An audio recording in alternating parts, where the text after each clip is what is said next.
ang papasok. Lagyan mo ng sander. Ito po yung papasok. Papasok galing sa main road. Ayan. Konkretong daan. Ano siya kilometer na? Isang kilometer na ito.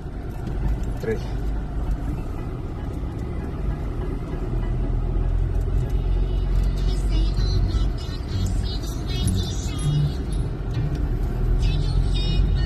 Ito po ay gagawing highway mismo. Napasan to yata hanggang San Isidro. Hanggang ang labas po ay Candelaria. Pahinga. Candelaria.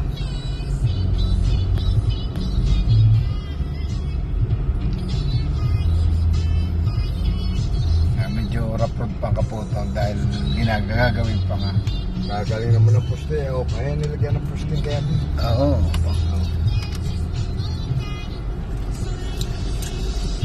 Po ay project na. Gagawin na po itong kalsada.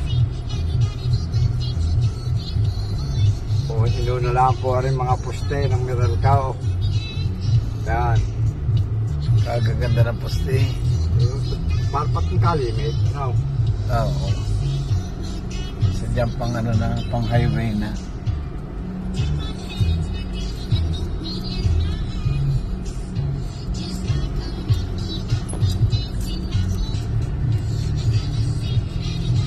Ano, tataas ang poste. Design talaga yan sa ano, gagawing kalsada malaki.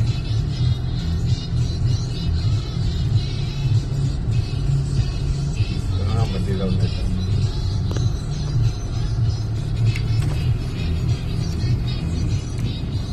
Yan, simula po yan sa batong yung malaki. Yan po yung property. Hanggang doon sa may bakang. Yan, madilaw na ito. Maligaw na yan. Hanggang sa bago dumating yung bakang yan. Yan po ang kalaanan.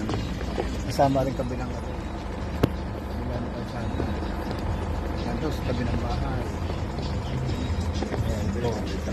May nilo na yun. Hanggang doon sa may puno ng niyog. Ang dulo. 5 hectares. 4 na titulo po yan.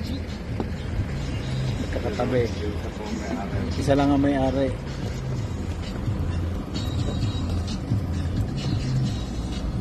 Napakaganda po na yan.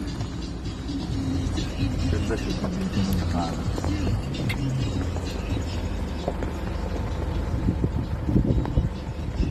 Kabilaan, ginigitna po ang kalsada.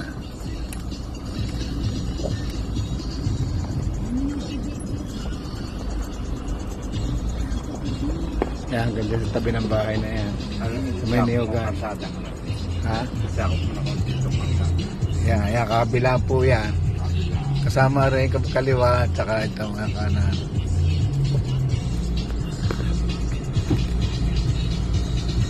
Yan po ang naluluban ng 5 hektarya.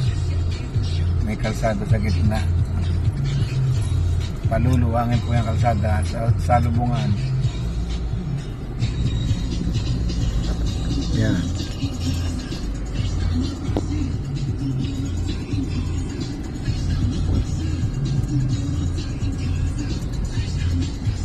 Yan po ang tabihan.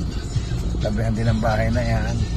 Po, tabihan na rin. At saka rin, hanggang dito rin. Yan.